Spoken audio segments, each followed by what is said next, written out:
Baku dapat lagi di ruang pintar, baku bikin pandai, bukan baku lebih pandai. Kali ini ruang pintar sedang bersama-sama dengan orang-orang hebat nih, orang-orang luar biasa. Ada Bung Richard Sangir, Ketua Penyelamat Demokrasi dan Reformasi FPDR. Ya, Bung Richard ini di Sulawesi Utara, siapa yang belum tahu? Sama orang so kenal, ya. Juga senior kita Bung Jimmy Tindi, aktivis 98 ya, senior yang juga sudah dikenal di Sulawesi Utara, dan Bung John Pade, ya, ketua SPSI, aktivis buruh aja. Oh, aktivis buruh, ya, aktivis buruh Kota Manado. Siang hari ini kita akan diskusi mengenai reformasi ya. Dan saat ini sudah 28 tahun ya setelah tahun 98 itu. Nah,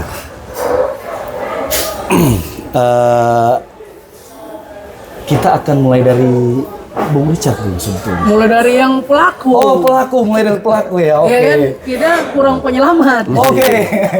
Ya, jadi ini pelaku reformasi ya. Kemudian, nah Bung Jimmy ini saat itu pelaku reformasi. Sebetulnya apa yang saat itu dikehendaki oleh para karena memang waktu itu kita usia juga belum, masih terlalu dini ya. Yang lebih paham mengenai masa-masa itu adalah Bung Jimmy. Bagaimana bisa menceritakan apa yang dikehendaki daripada pemuda-pemuda di era 98 itu? Jadi sebenarnya reformasi Mei 98 itu tidak serta-merta kemudian dia jatuh pada Mei 98. Oke. Ada rangkaian histori, sejarah, perjuangan bahwa kemudian di akhir tahun 80-an ada gerakan-gerakan yang kemudian melawan terhadap kediktatoran rezim militeristik Orde Baru Soeharto. Ya, di akhir 98. Kemudian dia mulai menggaung di awal tahun 90-an. Nah, 90-an seingat saya 92 sendiri di Sulawesi Utara, ya kita mulai karena kita di Sulawesi Utara. Di Sulawesi Utara sendiri kemudian ada seorang aktivis, ya semua orang sudah tahu, Bung Beni Ramdhani mendirikan Forum Diskusi Anak Bangsa tahun 92. Forum Diskusi Anak Bangsa ini, ya Forum Diskusi Anak Bangsa ini ya kemudian ini merupakan, saya katakanlah, cikal bakal setiap pergerakan yang ada di Sulawesi Utara sendiri. Sementara di gerakan-gerakan lain mulai lahirlah FOSMI, ya kemudian lahirlah dari FODAP itu lahirlah SMI, ya Solidaritas Mahasiswa Indonesia untuk Demokrasi.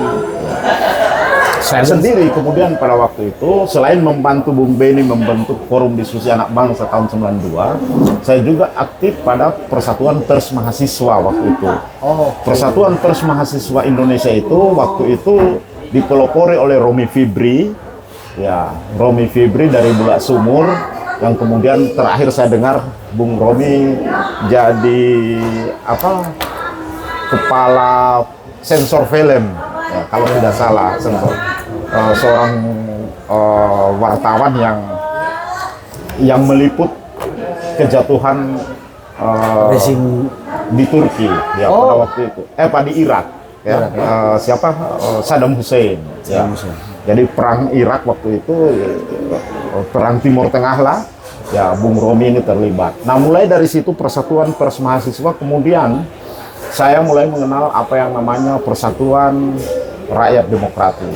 Ya, Persatuan Rakyat Demokratik ini kemudian lahirlah apa yang namanya, ya waktu itu Persatuan Rakyat Demokratik diketuai oleh Bung Sugeng Bahagio.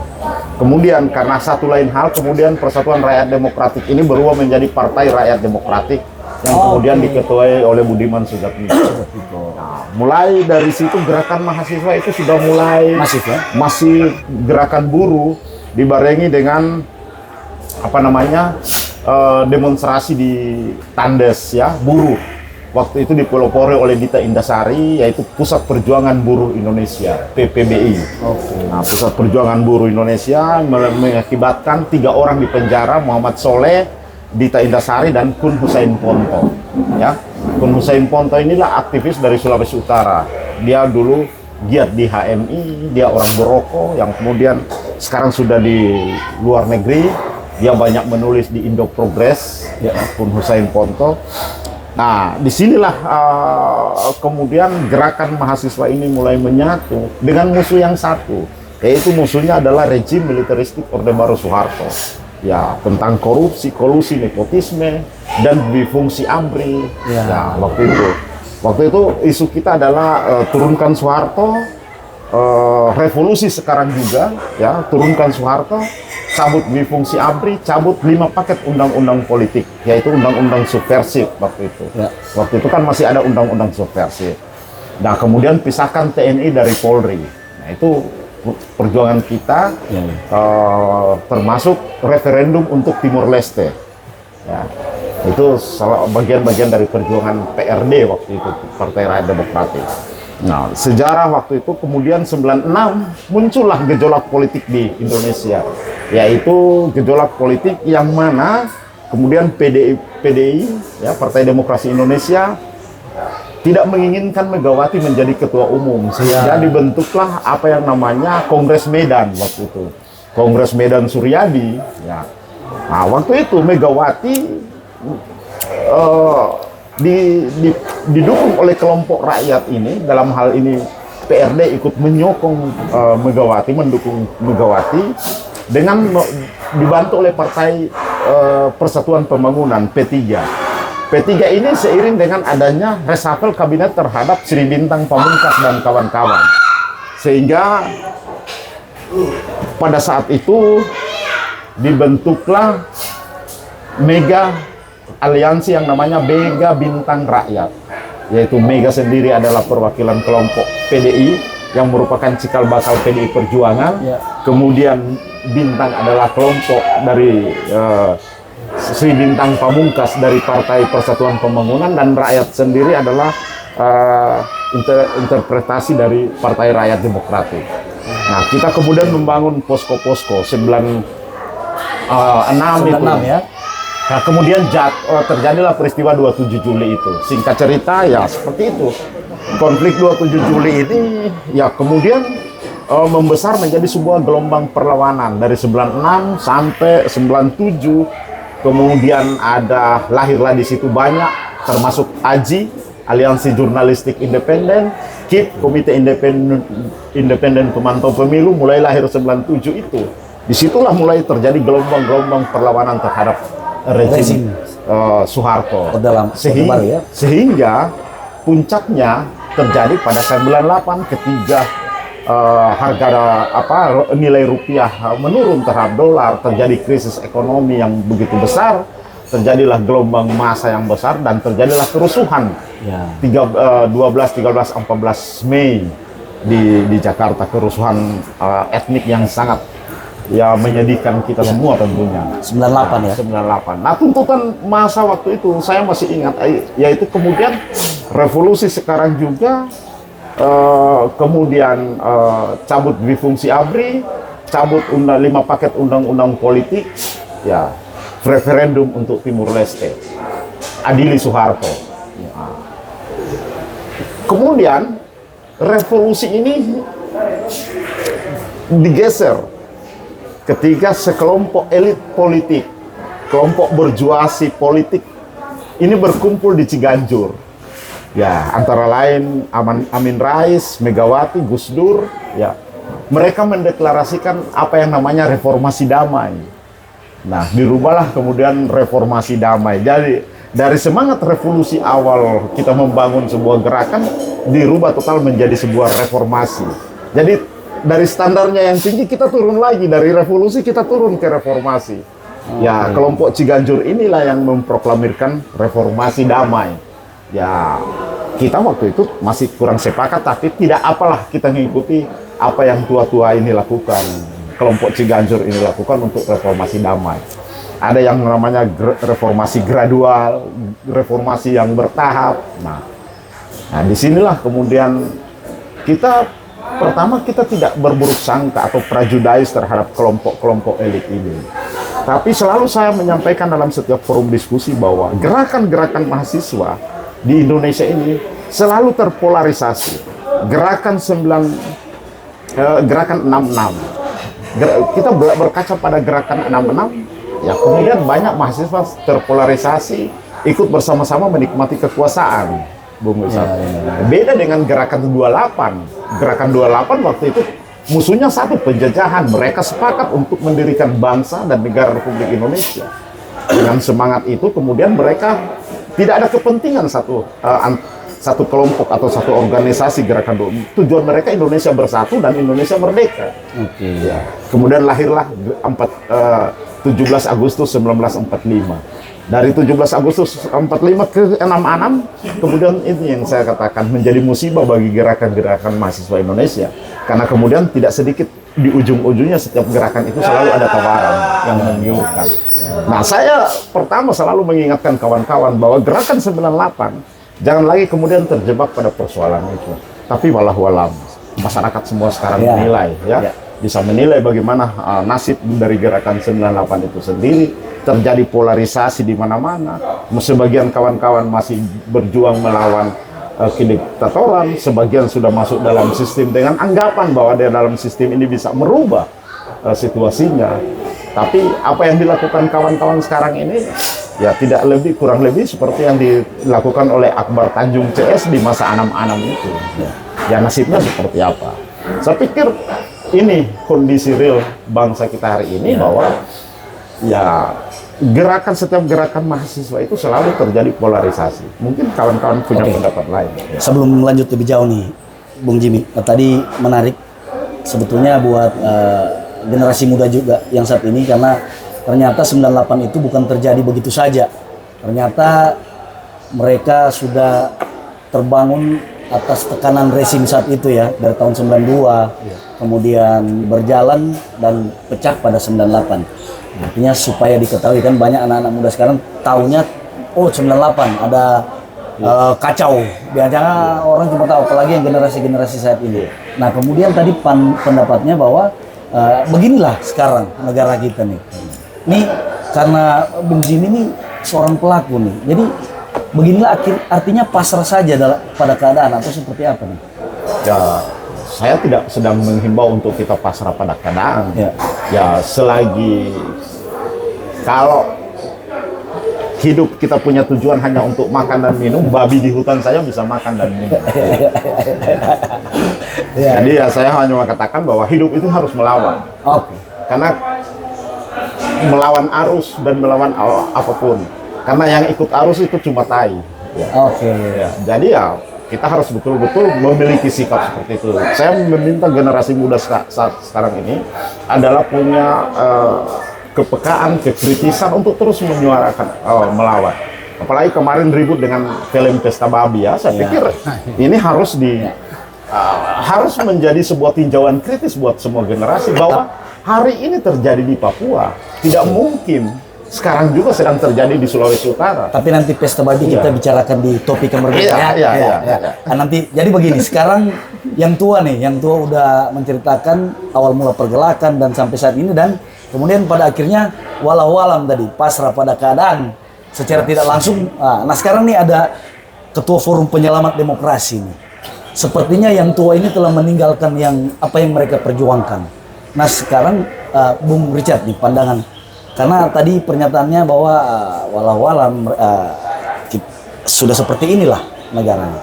Nah menurut pandangan Bung Richard sebagai Ketua Penyelamat Demokrasi ini seperti apa nih? Baik, terima kasih. Pertama kami memperkenalkan dulu, Forum Penyelamat Demokrasi Reformasi ini hadir pasca putusan MK yang menggugat waktu saat Pilpres kemarin dan mengkritisi tentang yang mencalonkan diri menjadi wapres lah, ya kan? Saat itu hadirnya dari situ, dipimpin oleh para purnawirawan dari Angkatan Darat, Laut, Udara, termasuk sipil dan kepolisian. Forumnya di DPP.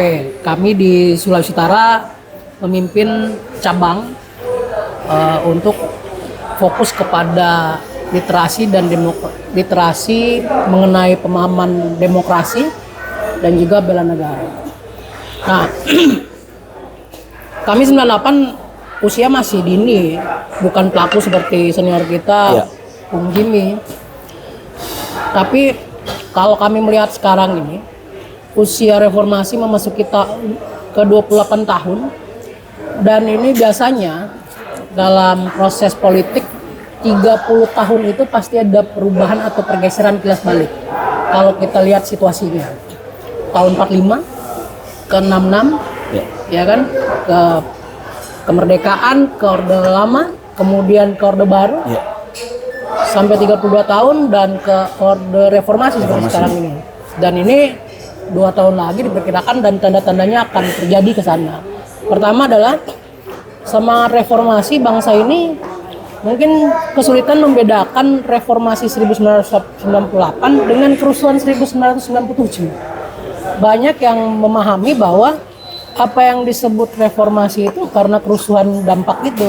Padahal dampak dari kerusuhan 1997 dipicu kesulitan ekonomi, dan 1998 tuntutan reformasi dipicu terhadap krisis politik yang saat itu politik dikuasai oleh rezim dan dikoordinir oleh sekelompok elit politik yang mengataskan demokrasi, sehingga muak dan lain sebagainya.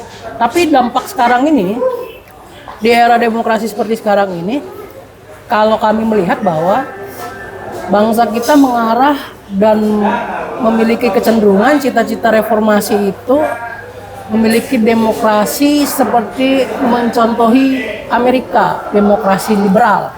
Ya.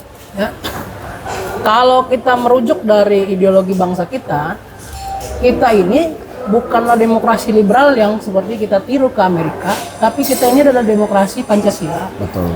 Yang sebenarnya dalam hakikat tertentu adalah kita masih memiliki moral dan masih memiliki etika dalam berbangsa dan bernegara. Nah, hal ini diperparah lagi dengan kemajuan teknologi, sehingga pada posisi ini kadang-kadang salah menggunakan semangat demokrasi itu. Seperti misalkan memfitnah. Ini yang kecenderungan ini. Kritik tidak dilarang, tapi kritik harus beretika. Karena kalau tidak menggunakan etika, saya rasa kita akan terjadi kemunduran dalam posisi ini.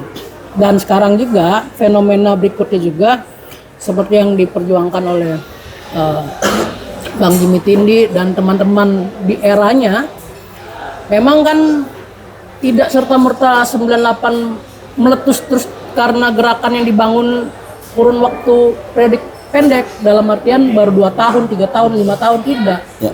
Sudah dimulai dari gerakan tahun 1980-an ya Bang Jimmy. 80-an. Jadi diskusi di ruang-ruang sempit yang saat itu menjadi sebuah tantangan tersendiri, karena tidak ada, kalau kita berdiskusi seperti ini sekarang ini, mungkin di era tersebut, di era lampau, kita langsung dapat pemeriksaan begitu. Ya, tidak seperti sekarang ini kita bisa ngomong di depan ini, ya kan? Ya. Bung Jimmy juga dulu mungkin di ruang-ruang kelas yang mungkin cuman mereka-mereka saja yang tahu diskusinya di mana. Diskusi kan, ya. Kalau di era Orde Lama ada Bang Joni Pade ini mungkin sudah lama diperiksa. Gitu. Tapi ya kita semangat reformasi ini, mungkin juga bangsa kita lupa kalau hari ini adalah peringatan hari reformasi ya. Karena memang tidak familiar ya, apalagi di era Gen Z dan Gen Alpha sekarang ini. Makanya kita terus menjaga posisi dan semangat ini, terutama di era di kemajuan demokrasi ini. Tapi saya rasa perlu kita evaluasi bahwa kondisi sekarang ini semangat supremasi sipil itu dilemahkan oleh sipil itu sendiri. Semisalkan kalau tuntutan era reformasi kan karena dimulai dari KKN yang secara gamblang terlihat dari kelompok tertentu. Nah sekarang ini menurut Prof Mahfud ya, dia katakan sekarang semua lini KKN dan tidak malu-malu ketika tertangkap pun tidak ada penyesalan dan permintaan maaf. Ya kan? Ya. Contoh aja kayak mohon maaf yang banyak berkoar-koar dan mengatasnamakan bahwa kemarin dia minta tolong ke presiden waktu ditangkap KPK kan itu rombongannya Bang Jimmy juga itu di Jakarta. Sekarang dia bilang lo kalau korupsinya saya menyesal beda setahun terus lebih banyak di sebelah sana. Ini kan tidak, maksudnya mending korupsi mempertontonkan, banyak gitu ya. Iya, mempertontonkan itu secara gamblang ke masyarakat. Ini berbahaya, fatal, ya kan? Nah, memang kan negara kita masih mencari bentuk, termasuk juga kalau di Eropa itu kan antara agama dan bernegara itu terpisah. Jadi agama tidak diatur negara, negara tidak mengatur agama. Begitu. Nah di negara kita itu diatur. KTP saja kan memuat agama. Kementerian Agama diatur oleh negara. Ya, karena apa? Karena negara kita adalah negara yang beragama. Karena ideologi kita sila pertama itu mengatur tentang itu, bahwa arah kita kepada ketuhanan yang Maha Esa, percaya kan gitu. Walaupun tidak tunggal begitu, makanya kan ada lebih, sekarang ada 6 agama, termasuk 1 kepercayaan yang diakui oleh mereka ya, oleh negara terhadap mereka yang tidak memeluk 6 agama itu, tapi ada kepercayaan satu masing-masing itu tersendiri. Nah, yang ingin kita sampaikan ke hari ini ke generasi muda adalah generasi muda sekarang ini mereka lebih canggih dari kita. Mereka lebih cepat mencerna, memahami teknologi, memahami informasi. Betul. Tapi ada kelemahannya apa? Tidak diuji kemampuan mereka dalam mencerna pengetahuan itu.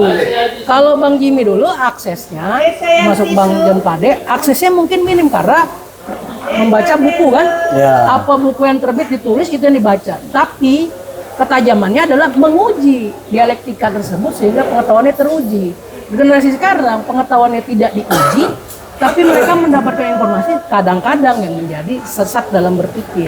Nah ini yang mungkin kita ingin sampaikan. Nah di kondisi sekarang ini juga, ini menurut kami ini ada sebuah pola yang dimana kejadian 1998 ini akan terulang karena momentum kelemahan rupiah terhadap tekanan dolar hari ini. Ya. Singkat ceritanya adalah dengan bertambahnya nilai tukar dolar terhadap rupiah, berarti kan membengkak juga hutang luar negeri kita. Misalkan hutang kita sebenarnya dipakai berapa, tapi karena tekanan dolar terhadap rupiah seperti ini, kita bengkak harus membayarnya berapa, plus bunganya dan sebagainya. Nah ini yang menjadi fatal. Kemudian juga kenapa tadi saya artinya jangan-jangan 98 itu bisa terjadi lagi ya? Ya bisa saja. Ya. Kan momentum 98 itu ledakannya muncul karena krisis ekonomi. Kalau krisis ekonomi tidak ada, saya rasa juga tidak akan meledak ya Bang. Seperti itu, ya kan? Kan ini kan polanya udah dibangun. Ya, termasuk juga 66. Orde lama ke orde baru. Itu juga karena dibangun kegerakan politiknya, momentumnya juga karena krisis kan begitu. Tuntutan Tritura, tuntutan reformasi. Nah sebentar juga akan tuntutan apa lagi kan begitu. Ya. Padahal juga tahun 2018 demonstrasi skala di Indonesia itu melebihi 3 kali lipat kekuatan demonstrasi 1998. 2018 ketika mahasiswa dan gerakan rakyat menuntut atau merespon tentang undang-undang Tipikor itu 3 kali lipat eskalasi demonstrasinya. Tapi lewat juga, begitu kan? Karena apa? Tidak ada momentum krisis ekonominya. Begitu. Nah ini kalau dalam kondisi sekarang ini ada momentum krisis ekonomi, dia terus mencapai angka 20.000, itu akan krisis murni. Dan bisa-bisa saja terjadi ya. Masyarakat yang kena dampak langsung adalah masyarakat yang ekonominya menengah ke bawah. Nah, ketika ini ada krisis momentum seperti ini, gerakan politik juga melakukan tuntutan, mereka akan menjatuh dan mungkin saja bisa terjadi evaluasi terhadap kehidupan berbangsa dan bernegara kita. Nah, apakah kita mau bangsa kita berulang terus, begitu kan? Padahal bangsa kita memiliki momentum yang dimana kita punya momentum menjadi negara yang superpower karena bonus demokrasi kita mencapai generasi emas di tahun 2045. Ini yang harus kita jaga. Kalau kita tiap kali mau meroket terus tiba-tiba mengulang lagi mereset total dan sebagainya, ya kita begini-begini terus. Seperti itu. Kemudian harapan tadi kan forum demokrasi ini sudah tentu dibentuknya punya harapan yang besar bagi bangsa ini. Nah, harapan tujuannya forum demokrasi ini sebetulnya apa? Bisa. Kalau menurut saya nih, Ya. pada posisi sekarang ini yang harus kita lakukan adalah setiap gerakan politik itu harus menjadi gerakan yang mengedepankan prinsip demokrasi, termasuk juga harus beretika. Nah, ketika gerakan ini menjadi gerakan profesional, yang perlu kita lakukan adalah jangan kita di luar saja, masuk ke dalam sistem, rebut kembali sistem itu. Gitu. Selama ini kan kita jago berbicara di luar, tapi tidak ada yang mau masuk ke dalam sistem dan mengambil. Kalau misalkan hari ini rombongan 98 yang disebut, mohon maaf nih, banyak yang mengkritik dulu merongrong figur tersebut, sekarang bergabung memimpin dalam kabinet figur tersebut. Saya rasa itu adalah hal yang mereka lakukan untuk mereka sudah bosan nih, dalam artian mereka berbicara tapi tidak memiliki kekuasaan. Mereka masuklah di situ, ya kan? Yang menurut saya yang perlu kita kritisi adalah ketika mereka mendompleng kesempatan itu mengatasnamakan rakyat, padahal mereka menjadi sebuah menjadi calo atau pelacur politik di dalam sistem itu yang perlu kita kutuk bersama. Oke. Nah, ini ada yang menarik nih pernyataan di awal Bung Richard ini. Jadi 98 itu ada elit politik yang mengatasnamakan demokrasi untuk kepentingan tertentu. Menurut pandangan senior nih, pelaku reformasi saat itu. Tadi kan ada sekelompok elit ya berjuasi menengah yang kemarin berkumpul di Ciganjur, itulah yang kemudian mendeklarasikan itu. Tapi saya mengatakan bahwa saya tergelitik dengan pernyataan tadi bahwa 2018 terjadi gejolak massa karena tidak serta-merta bahwa kemudian terjadinya sebuah revolusi itu adalah krisis ekonomi. Ya. Benar, itu adalah salah satu syarat juga. Tetapi yang menjadi salah satu indikasi. Kenapa kemudian 2018 tidak terjadi perubahan yang mendasar?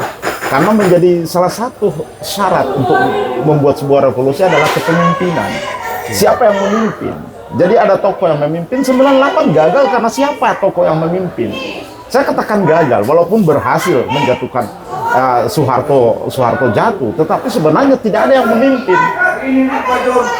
Tidak seperti revolusi Bolshevik misalnya di Rusia, ada kepemimpinan di situ di revolusi Bolshevik, yaitu Lenin ya, melakukan kepemimpinan. Kemudian dia berjalan pemerintahan. 98 tidak ada kepemimpinan.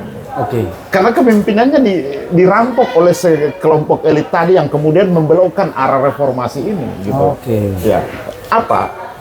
Sebagian terjawab di fungsi ABRI, kemudian cabut undang-undang politik, undang-undang subversif, gitu. 5 paket undang-undang politik itu, ya. Timur Leste, gitu. Ya. Tapi kemudian mengadili Soeharto, apa berhasil? Tidak. Ya. Ini berulang. Saya malah ngeri, Bung Ucat. Saya ngeri. Ini terjadi di negara tetangga kita. Ya. Yaitu ketika rejim junta militernya si Ramos. Bukan Fidel Ramos. Marcos. Ya, Marcos. Presiden Filipina, kemudian terulang pada tahun kemarin ini anaknya terpilih menjadi wakil presiden. Ya, bagaimana kediktatoran Marcos di masa itu, ya, sehingga harus terjadi gerakan, ya, Corazon Aquino melakukan perlawanan reformasi terhadap Marcos, kemudian Corazon Aquino dielu-elukan, ya, di Filipina sebagai sebuah tokoh pembaharuan. Tapi berapa tahun setelah itu, ya, hampir sama dengan dekade Indonesia. Hampir 30 tahun setelah itu, kemudian baliklah anaknya ke istana. Nah, apakah kemudian ada kemiripan dengan gerakan-gerakan di Filipina? Ya, Saya katakan ini dikembalikan ke masyarakat untuk menilai. Karena sebelum kita masuk ke Bung Ya. John ya, jadi maksudnya dari senior ini, Jim, Ya. dengan kepemimpinan yang saat ini bisa jadi karena mencontohi kan Filipina anaknya kemudian jadi wakil presiden. Sementara kalau bicara rezim yang lama tuh sekarang negara kita sementara dipimpin oleh menantunya. Ya, Rezim yang mantan lama. menantunya. Mantan Ya. menantunya, Mantan ya. menantunya, Nah, ya. adakah indikasi kemudian akan terjadi seperti yang lalu-lalu begitu? Ya kita lihat sendiri kan apa yang terjadi saat ini, gitu. Ya sehingga ya saya pikir masyarakat kita tidak lagi seperti era dulu seperti yang dikatakan oleh Bu Ica. Per detik saja informasi cepat kita bisa lihat. Bisa diakses ya? Bisa diakses, siapa saja bisa mengakses. Nah ini yang terjadi saat sekarang ini bahwa ya kemudian apa sih sebenarnya setelah reformasi kita gaungkan itu apa sekarang yang kita rasakan? Yang kita rasakan adalah hanya kebebasan, kemudian orang bisa saling membantai, ya. Sebelum seorang diadili di pengadilan yang pengadilan yang resmi, kemudian orang diadili dulu di media sosial. Ya. Nah ini menjadi sebuah Fenomena ya, fenomena baru. jadi saya kan katakan dari beberapa kali pertemuan saya mengatakan ini sekarang ini saya lebih bahaya karena sedang menghadapi rezim sosial media. Ya. Rezim sosmed ini gampang untuk menjatuhkan dan menaikkan seseorang. Gitu. Dan seperti tadi, dasar negara kita bukan negara liberal. Ini tugasnya Icat. Karena apa? Ketika kita bicara bahwa demokrasi Indonesia adalah demokrasi Pancasila, dunia mengatakan bahwa Pancasila adalah sebuah ideologi. Ya, saya katakan, saya sepakat dengan tidak sepakat dengan beberapa filsuf yang mengatakan bahwa Pancasila bukan ideologi. Saya mengatakan bahwa Pancasila adalah ideologi, cara pandang kita, cara bangsa kita melihat arah bangsa ini ke depan seperti apa. Ya, dia sebuah ideologi, sebuah cara pandang, sebuah bintang fajar buat bangsa Indonesia. Ya. Tapi apa yang terjadi?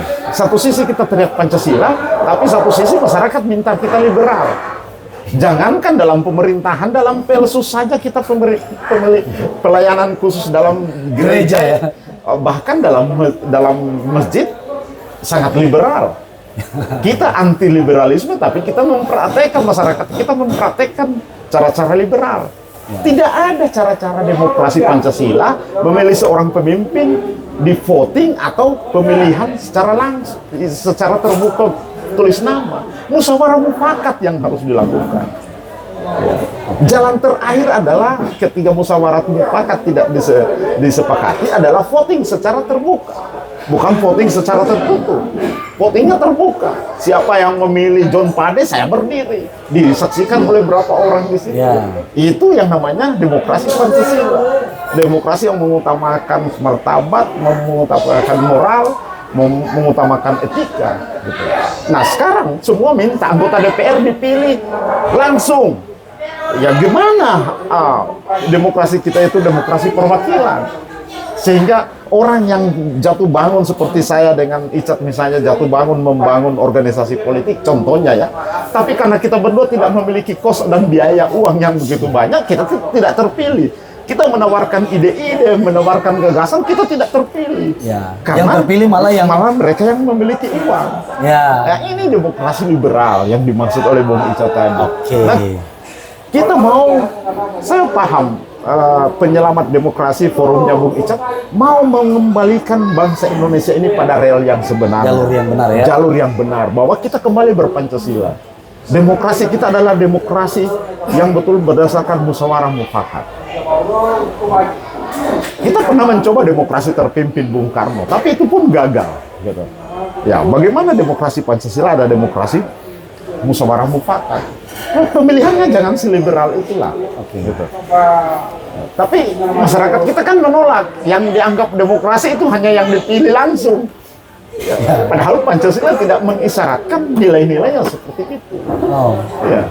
Pancasila musyawarah mufakat, demokrasi perwakilan ya, yang harus dilakukan, tidak serta-merta ya seperti itu. Itu menurut pandangan saya. Ya. Kita ke Bung John. Ini menanggapi kembali lagi ke reformasi nih ya 98. Nah, pandangan sebagai perwakilan buruh ya, di Sulawesi Utara. Kemudian di era itu juga terlibat dalam pergolakan-pergolakan tentu meskipun tidak secara langsung seperti senior kita Bung Jim ya. Nah, pandangan senior nih John Pade ini seperti apa nih reformasi di masa lampau dan kemudian jalannya reformasi saat ini seperti apa? Ya, oke. Saya perkenalkan dulu. Saya John Pade. Ya. Teman-teman juga tahu ada Bung Jimmy dan Bung Richard. Saya memang bergerak di buruh. Sejak dari lama udah bergerak di buruh. Hampir 20 tahun lebih saya bergerak di aktivis buruh. Nah, kalau kita harus meninjau apa yang sampaikan Bung Jimmy tadi, bahwa proses pergerakan kemarin tahun 96, 97 sampai 98 ada tokoh buruh di situ yang melakukan gerakan-gerakan yang sudah dilakukan dalam pergerakan, yaitu di Tenda Sari. Dan banyak aktivis buruh juga yang melakukan gerakan-gerakan melawan kediktatoran dari rezim yang kemarin. Ya. Nah, hari ini yang saya berpikir hari ini khususnya di Republik kita dengan hadirnya seorang pemimpin yang baru, yaitu kayak Bung Jimmy tadi, pemimpin yang lama sekarang ada lagi pemimpin yang baru, seolah-olah dia yang lama ya, begitu ya. Ya, gitu. Dikiaskan, tidak Ya. disebutkan. Saya Sekarang, menegaskan. ya benar. Artinya gini, letupan-letupan senjata, letupan-letupan meriam yang begitu besar dan terjadi gejolak, bahkan ada tumpah darah-darah berceceran di jalan. Sekarang sudah tidak lagi terlihat dalam gerakan-gerakan buruh hari ini. Sudah tidak terlihat lagi. Jadi proses demokrasi hari ini teramputasi untuk para kaum buruh. Nah, saya harus meninjau kembali apa yang sampai Bung Jimmy tadi. Kediktatoran ini sekarang berlaku di para kalangan aktivis buruh dan para pekerja buruh. Seperti apa misalnya? Diskriminasi dilakukan, upaya yang tidak sesuai, outsourcing dijalankan terus. Kami menggaungkan terus untuk penghapusan outsourcing. Yang pertama, menggaungkan outsourcing ini karena adalah perbudakan yang dilakukan oleh zaman sekarang ini. Dan perbudakan itu sudah berjalan sejak lama. Dan ini masih berlaku pada tingkatan pada pemimpin saat sekarang ini. Outsourcing itu masih diberlakukan. Dan sorry minta maaf, yang mengesahkan tentang outsourcing itu adalah pimpinan partai PDIP kemarin waktu di Bali. Dan dia mengesahkan tentang penghapusan outsourcing tidak bisa dihapuskan. Sehingga proses ini berjalan begitu terus menerus. Dan pergerakan buruh hari ini cuma hampir habis di komunikasi atau berada pada tatanan seremonial. Nah, ini ada yang menarik nih, senior nih. Ada yang menarik nih. Outsourcing dipertahankan oleh pimpinan PDIP, sementara di era itu sepertinya reformasi ini ada partai PDIP juga yang terlibat dalam reformasi ini. Seperti apa menanggapi pernyataan Bung John ini? Ya, maksudnya outsourcing dipertahankan oleh Ketua Partai PDIP. Ya, Kemarin sementara setelah sementara di masa era reformasi ini di 98 itu kan ada PDIP yang ingin keluar juga dari rezim itu. Kemudian ada pemberlakuan yang seolah-olah menekan buruh. Ini seperti apa pandangan? Saya ingin menegaskan bahwa PDIP betul adalah bagian daripada gerakan reformasi juga. Tapi pada dasarnya PDIP adalah kita bicara orang per orang tertentu, misalnya. Ya, pada waktu itu Megawati misalnya. Nah, saya pikir kemudian ketika Megawati juga memimpin bangsa ini, Budiman Sujatmiko pernah berkata bahwa selama Megawati jadi presiden tidak ada secangkir teh pahit pun yang dia bawa ke Cipinang. Ya, dalam tulisannya Budiman Sujatmiko. Tapi kemudian setelah berjalannya waktu, Budiman dibebaskan oleh Abdurrahman Wahid. Ya, ketika kemudian Megawati jadi kembali berkuasa, kemudian Budiman malah kembali ke PDIP, menarik, menjadi bagian daripada Partai Demokrasi Indonesia Perjuangan. Nah, ini memang sangat menarik kalau kita memang mau menganatomi, ya, membedah perilaku bahkan gerakan reformasi itu sendiri. Nah, Bung Richard menanggapi tadi yang dinyatakan Bung John seperti apa? Jadi outsourcing ini dipertahankan oleh Ketua Umum PDIP begitu kan? Tapi sementara PDIP itu bagian daripada reformasi itu sendiri. Mau jelaskan dulu nih. Ya, saya jelaskan gini. Kemarin gaungnya kita dari para aktivis buruh dan para pekerja buruh yang ada di Republik ini, kami cuma satu tujuan. Yang pertama, outsourcing harus dihapuskan. Ya. Nah, itu gejolak betul besar dan gerakan-gerakan itu seluruh federasi dan konfederasi yang ada di Republik ini melakukan proses tekanan untuk cabut outsourcing. Tapi hasil kemarin waktu di Bali, ternyata Ibu Megawati juga mengesahkan bahwa outsourcing ini diberlakukan, tetap jalan. Artinya begini, kan PDP ini tadi sudah disebutkan dia bagian daripada pejuang reformasi ya. Kemudian lahirlah seorang presiden PDP. Menurut pandangan ini, politik itu kan tidak selalu menang atau kalah. ya, Politik seringkali dominan karena kompromi. Begitu.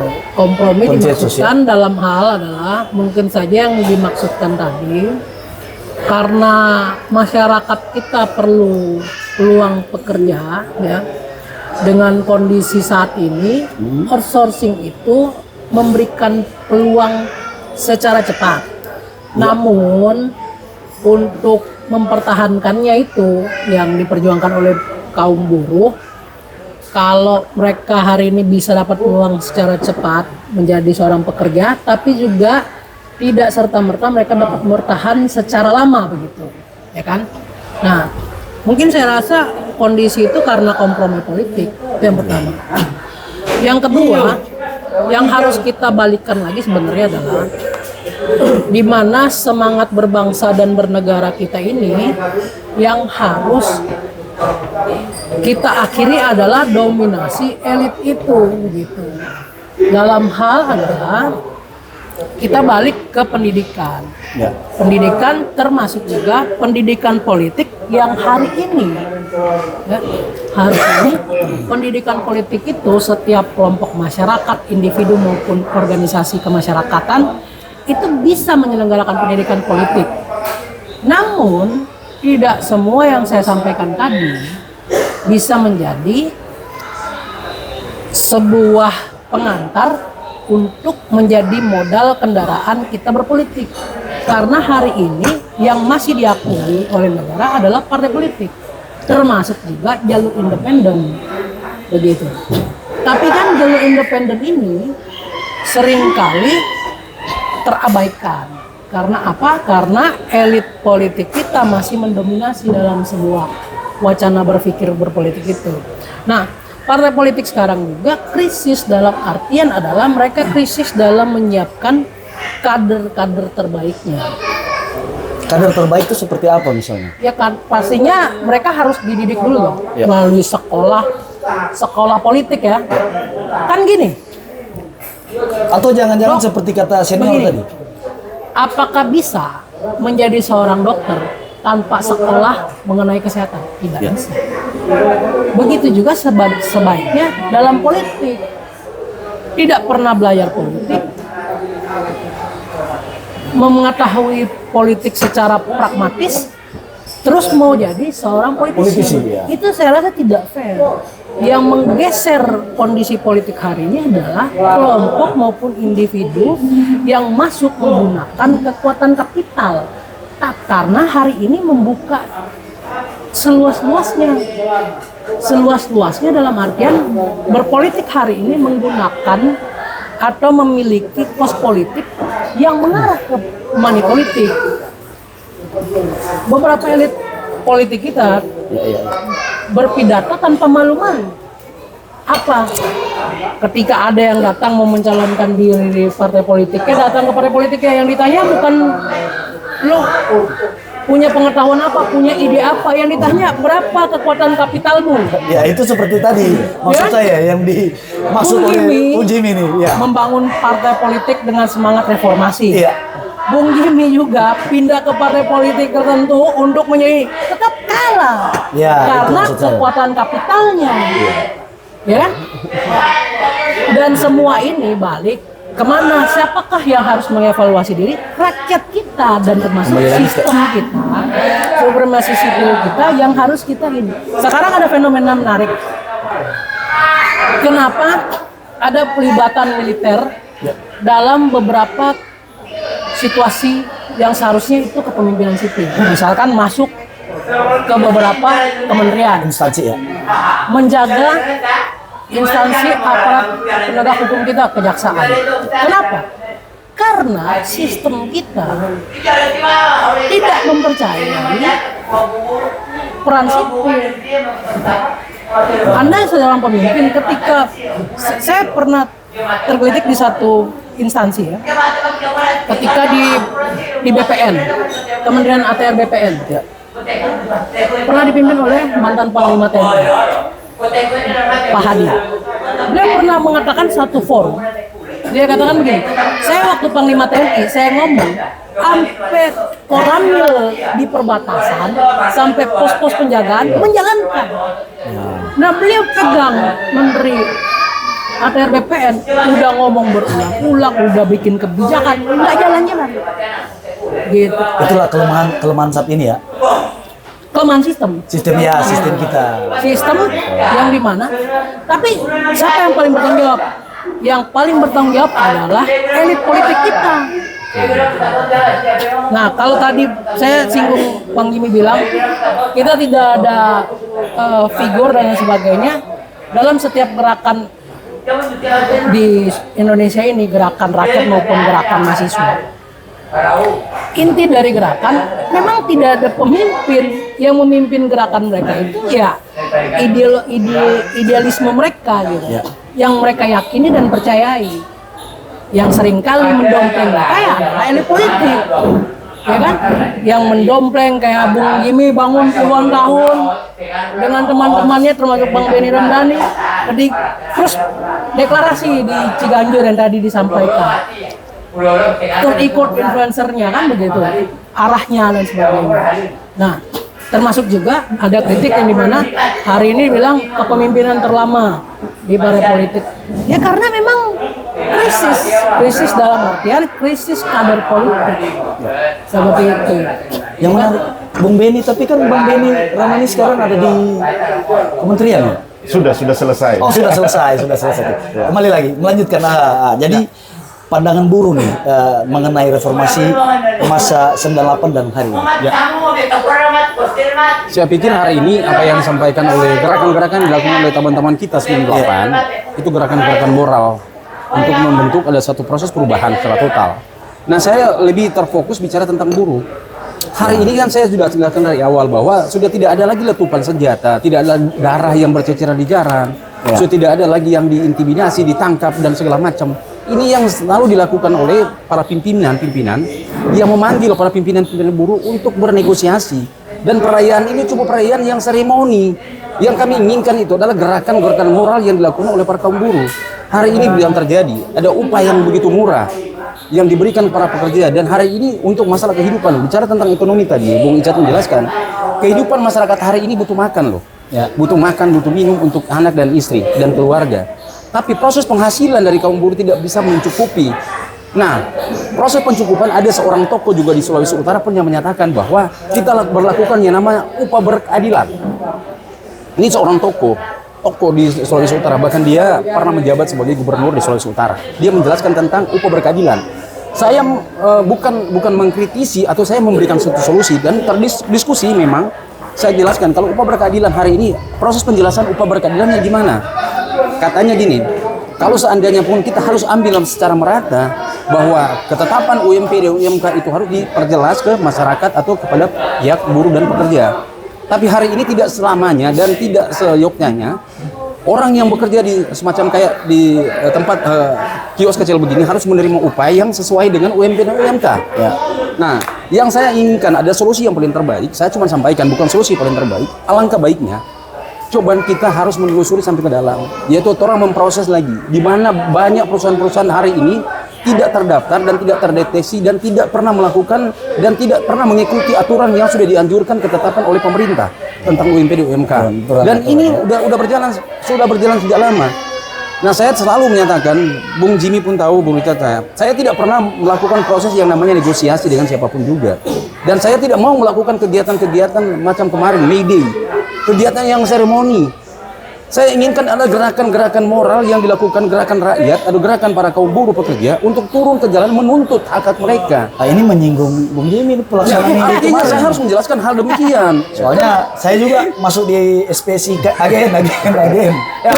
Oh, jadi Bang Jimmy seremoni ini yang membantah nih. dikritik ini. Nanti. Ini dikritik. Nah, kebetulan kemarin waktu minta maaf Bung Jim, kemarin waktu perayaan May Day tidak bisa diundur dan tidak bisa dimajukan 1 Mei. Ya. Kenapa dilaksanakan tanggal 4? Dan hari ini yang terjadi kemarin, para petinggi konfederasi dipanggil ke Jakarta. Oke. Tapi kembali lagi ke reformasi, artinya begini ya. Saat ini meskipun kita telah masuk ke era reformasi, kaum buruh tidak mendapatkan kebebasan. Artinya kemerdekaan ya. Di tengah-tengah era reformasi ini ya. Oke. Kita kembali, ini yang menarik saja awal ingin saya tanyakan, tapi kita mendengar pendapat dulu. Nah, sekarang kan senior ini mengalami, sebelum kita masuk ke closing statement ya, senior mengalami apa yang ada di tahun 97 ya? Ya, 90-an lah sampai 98 ya.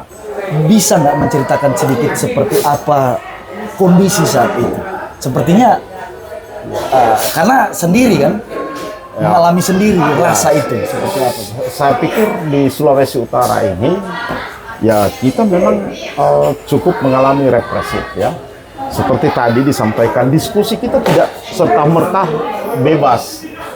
Ya, diskusi kita dibangun mulai dari Kampung Arab yang dipelopori oleh Katam Siginano, almarhum Amato Assegaf, Rainer Ointu, Kamajaya Alkatuut, ya Suhendro Buroma, ya ini tokoh-tokoh awal ya, tokoh-tokoh awal yang reformasi Sulawesi Utara ya saya. Sebelum reformasi 98, mereka adalah tokoh-tokoh awal untuk menggerakkan diskusi-diskusi, melahirkan literasi-literasi untuk sebuah perlawanan, ya. Nah ini, saya pikir ini situasi yang memang sangat rumit pada waktu itu. Mereka urungan kue dengan kumpul uang 5.000, 10.000, ya. Waktu itu, ya, kemudian melahirkan gerakan-gerakan atau sebuah forum diskusi ilmiah yang kritis pada saat itu. Ya, saya tetap hormat terhadap tokoh-tokoh besar ini. Ya, antara lain Dr. Bert Supit, almarhum Freddy Sualang. Ya, itu mereka adalah tokoh-tokoh yang begitu kritis terhadap pemerintahan Orde Baru pada waktu itu. Nah, setelah kita bicara ini sebelum reformasi ya, ini situasinya memang sangat, kita mengalami hanya sedikit, bahkan saya sendiri, orang tua yang ASN, saya di stop untuk biaya kuliah. Ya. Sampai segitu ya? Iya, di stop untuk biaya kuliah, karena tidak mendengar orang tua disuruh kuliah malah melakukan sebuah gerakan-gerakan perlawanan. Jadi ini harga yang butuh, yang kita bayar. Ya, dengan usaha sendiri kita berusaha untuk menyelesaikan studi itu, ya. Jadi tidak serta-merta bahwa kita ini semua terlahir enak seperti generasi sekarang yang bangun siang kemudian bermimpi bahwa semua keadaan sudah berubah. Ya, kita tidur tengah malam sedang berpikir bagaimana kita menjatuhkan rezim saat itu, dan bagaimana saat itu kita terongrong, nyawa kita sendiri terongrong, kita dimata-matai kemana-mana, kita merasa tidak bebas saat itu. Ya. Setelah situasi berubah, ya, zaman juga berubah. Tokoh-tokoh yang saya sebut tadi juga ya, Icat tahu mereka sudah menduduki pada posisi-posisi tertentu. Ya, kita kurang lagi bertemu dalam diskusi-diskusi yang seperti ini, kurang lagi menikmati urungan uang 5.000 untuk beli kopi dan beli kue untuk kita diskusi. Itu tidak lagi. Saya sebenarnya ingin rindu untuk menikmati masa-masa seperti reuni seperti itu. Tapi ya, semua pada kesibukan masing-masing, dan dunia ini kemudian berubah dengan cepat tanpa kita sadari. Ya, kita sendiri yang bingung dengan perubahan yang begitu cepat. Nah, sehingga gerakan tidak lepas dari kritik Bung Icat tadi. Saya dari awal bilang silakan kritisi gerakan 98 yang enggak. Saya katakan kita di simpang jalan. Saya tidak mengatakan sepenuhnya gagal, tapi gerakan 98 di simpang jalan. Oke. Ya. Walaupun di awal bilang tadi gagal ya. Ya. Artinya bahwa Ini politisi nih. iya, kita di simpang jalan yang bingung kita kemana. Ya. Ya. Tapi saya sendiri mengatakan bahwa kalau kemudian dibandingkan dengan gerakan 66, kita kurang lebih sama, ya, kurang lebih sama. Sehingga ya tentu kata gagal itu ya bisa disematkan juga pada gerakan 98. Ya, di sini terjadi polarisasi. Intinya itu semua pada kepentingan politik selalu bicara tentang apa yang harus siapa yang harus saya makan hari ini. Ya. Jadi ya, tapi ya saya ingin meluruskan lagi bahwa kemudian kita mau semua memberikan pendidikan politik yang sehat kepada generasi muda. Ya, pentingnya generasi saat ini mungkin dibikin kayak dulu lagi, ada diskusi-diskusi kritis, tidak serta-merta hanya membaca Google dan menerima informasi yang kemudian bisa dikatakan sesat. Ya, karena diskusi-diskusi kritis ini masih lebih penting. Kita berinteraksi dengan manusia daripada berinteraksi dengan AI, ya. Ya. Ya. Nanti digagas itu. Iya. Gagasan yang bagus. Dan ini usulan buat Bung Icat sebagai generasi muda yang mau menjaga bangsa, marwah demokrasi, marwah reformasi ini. Ya, generasi muda sekarang diserukan jangan terlalu banyak berkomunikasi dengan AI sehingga jadi antisosial. Ya. Saya bingung dengan anak bergaul dengan saya. Bergaul dengan ChatGPT. Mereka bergaul dengan itu. Bahkan mereka lebih kritis dari kita. Ya, karena mereka sudah belajar dari Ya, sini. sudah memahami segala Tetapi, sesuatu. apa yang dikatakan Icat itu benar bahwa Tidak diuji tadi. mereka tidak diuji, tidak. Kalau Icat pernah belajar tentang filsafat materialisme dialektika histori. Ya. Jadi Icat ini sudah paham, oh ini apa, kita uji dialektisnya seperti apa, ya, historinya seperti apa. Generasi sekarang tidak mengerti soal itu, mereka hanya tahu AI ini. Ya. Dia cari Jimmy Tindi gampang, Jimmy Tindi ini apa. Tapi kalau tampilannya kemudian Jimmy Tindi ini pernah melakukan ini di pikiran mereka negatif. Ya, tidak benar ya. Iya, itu. Saya pikir ya itu bahwa romantika 98, gerakan 98 memang masih membekas. Tapi saya juga sadar bahwa kita tidak terlalu terhanyut dengan romantika itu. Bahkan ada orang yang dengan bangga mengatakan, oh saya aktivis 98. Ya, tapi ya kita uji dulu sejauh mana dia mengalami hal-hal yang sangat berat. Ya, kita pernah mengalami di Sulawesi Utara ini mengalami perlawanan rakyat Kanean melawan saluran udara tegangan tinggi. Disitulah lahir tokoh seperti Franky Wongkar, sekarang Bupati Minahasa Selatan. Saya mengharapkan mereka yang lahir dari pergerakan ini, ya, ketika memimpin mampu merasakan aura pergerakan yang lalu. Apa yang kita perjuangkan lalu kita wujudkan saat ini. Ya. Saya berharap seperti itu. Terhadap wamen sosial, sahabat saya, komandante saya Agus Jabo Priyono, Seperti singgung tadi ya. Terhadap komisaris PT PLN Andi Arief, terhadap wamen Komendigi Faisal Reza, mereka yang pernah merasakan bagaimana pahit getirnya perjuangan, seharusnya dipakailah saat mereka memimpin untuk membenahi hal-hal yang tersebut. Ya, Agus Jabo dengan sekolah rakyatnya, saya pikir sekolah rakyat ini harus dimanage dengan baik gitu, dengan koperasi kerakyatan. Tapi jangan kemudian ya rakyat yang tidak memberikan lahannya untuk koperasi, ya sekarang tidak bisa, harus dengan rela memberikannya karena yang mengerjakannya tentara. Gimana? Ini satu kritik, Bung Icat harus berani kritik juga ini terhadap fenomena ini, koperasi merah putih ini gitu. Ya. Nanti kita diskusikan di lain kali. Mungkin Bung Erik takut kalau kita bicara soal itu, tapi ini mau tidak mau pahit getirnya kita harus bicara saat ini bahwa ya jangan lahir kemudian mereka diseret di arus sipil. Karena ketika mereka mengatur persoalan sipil, ini bahaya besar buat bangsa kita gitu. Ya biarlah mereka pada jalurnya masing-masing. Saya, orang tua saya, opa dua belah pihak saya militer. Ya. Tapi saya banyak mengkritisi tentang perilaku militeristik itu. Ya, sehingga apa yang kemarin sempat viral, Pesta babi. Bukan Andi Arief yang menyatakan bahwa lemahnya. Tadi Bung Icat juga singgung kan, lemahnya perilaku sipil, lambannya sipil dalam merespon perubahan. Ini teori sebenarnya. Itu membuat militer masuk. Iya, itu tadi Bung Icat sempat katakan itu. Itu Bung Andi Arief sempat sampaikan itu. Kenapa? Kita jangan salahkan juga militer. Karena apa? Lambatnya orang-orang sipil kita, gitu. Apa lambat berpikir? Karena masih menghitung berapa untung buat saya, mungkin Bung Icat.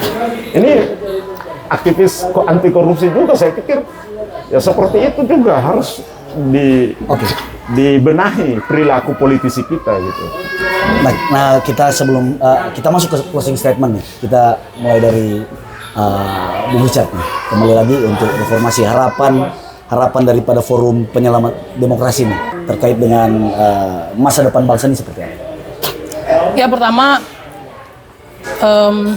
semangat ini adalah semangat seluruh kita, menjadi kewajiban kita seluruh bangsa, tidak hanya menjadi sebuah kewajiban kelompok tertentu maupun elit tertentu. Menjaga jalannya demokrasi tetap utuh dan demokrasi tetap utuh dan tetap berlangsung, itu kewajiban kita bersama. Kemudian arah perjalanan bangsa kita ini mengarah kepada negara yang memungkinkan kita menjadi negara yang maju pesat ketika kita tidak dipecah-pecah menjadi terpecah belah karena ada kekuatan yang sadar tidak sadar mencoba menghalangi perjalanan bangsa kita. Jadi kita harus lebih jeli, termasuk juga sipil hari ini tidak kalah kok dengan militer. Yang perlu kita lakukan adalah kita harus disiplin seperti teman-teman militer. Disiplin, bertanggung jawab. Ini yang kelemahan sipil itu, kurang disiplin, kurang bertanggung jawab. Kalau pengetahuannya melebihi bahkan, tapi karena tidak disiplin, kurang disiplin dan kurang bertanggung jawab, sehingga kita carut marut terus seperti itu. Nah, harapan kami kepada pemerintah termasuk juga para politisi kita adalah stop untuk membicarakan tentang bagaimana alur yang baik, apakah kita balik ke demokrasi tidak langsung seperti yang disampaikan. Saya rasa kita tidak perlulah balik ke demokrasi tidak langsung. Yang perlu kita benahi adalah bagaimana ini menjadi demokrasi maupun alur politik yang ideal. Termasuk juga partai politik harus bertanggung jawab mempersiapkan kader-kader terbaiknya. Dan masyarakat juga harus bertanggung jawab untuk stop memanfaatkan peluang yang mengarahkan pada politik yang pragmatis, politik yang identik dengan money politik. Kos politik diperlukan, tapi jangan sampai mengarah ke money politik atau demokrasi suara yang dibayarkan dari kapital tertentu. Karena tidak ada seorang elit politik yang berhasil mencapai puncak dengan menggunakan kekuatan kapital tadi, money politik. Mereka tidak berpikir untuk mengembalikan modalnya, tidak ada. Semua pasti akan mengembalikan modalnya terlebih dahulu, baru memikirkan kehidupan berbangsa dan bernegara. Kerusakan itu semua tergantung dari kita yang menentukan, rakyat yang menentukan, karena suara rakyat adalah suara Tuhan, dan termasuk juga keberlangsungan negara ini adalah negara kita, pemerintahan kita bisa bubar, tapi bangsa kita tetap utuh menjadi bangsa yang Indonesia. Oke, luar biasa. Bung John, closing statementnya. Ya, closing statement saya sih tidak banyak. Selalu prinsip dasar proses perjuangan para kaum buruh dan para aktivis buruh dan para pekerja. Cuman dua aja permintaan kami, dari isu nasional sampai isu turunan sampai ke wilayah provinsi dan kabupaten kota. Itu tolak upah murah dan hapus outsourcing.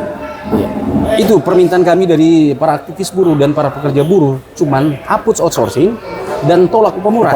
Cuman itu, tidak ada banyak, supaya kita masyarakat dan para pekerja buruh bisa sejahtera. Karena kehidupan rakyat Indonesia ini, apalagi pekerja buruh, kami ada proses yang namanya hari ini makan, hari ini pun ada pajak yang kami berikan. Dan perpajakan itu masuk dalam pekerja buruh. Di Republik ini paling banyak pekerja buruh yang ada loh, Bung. Bukan para ASN atau para TNI Polri yang ada, tapi para pekerja buruh yang lebih besar, yang pemotongan upahnya begitu besar. Jadi tolak upah murah dan hapus outsourcing. Cuman itu kira-kira. Iya. Kemerdekaan para buruh nih yang diperjuangkan. Nah, closing statement senior kita nih. Reformasi bukan akhir dari segalanya. Tapi reformasi adalah awal dan langkah selanjutnya untuk kita terus melakukan perbaikan. Ya. Tugas reformasi bagaimana adalah tugas kita semua untuk menjaga demokrasi, mewujudkan kesejahteraan sosial, serta lebih khusus lagi menghadirkan keadilan sosial bagi seluruh rakyat Indonesia. Itu tujuan kita. Jadi jangan katakan bahwa ini akhir daripada segalanya ketika reformasi ini kemudian dinilai gagal, tapi reformasi ini adalah langkah awal untuk kita melakukan perbaikan terus.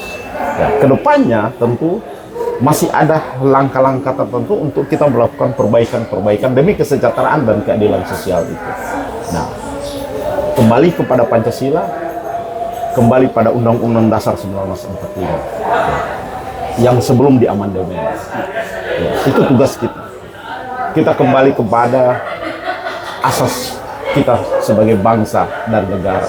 Kalau ingin Indonesia utuh, ingin dari Sabang sampai Merauke tidak terpecah-pecah, kita kembali pada Undang-Undang Dasar 1945 dan Pancasila sebagai falsafah dan cara pandang. Ya, saya pikir itu. Baik, demikian Ruang Pintar yang bikin pandai bukan baku lebih pandai di episode selanjutnya. Terima kasih.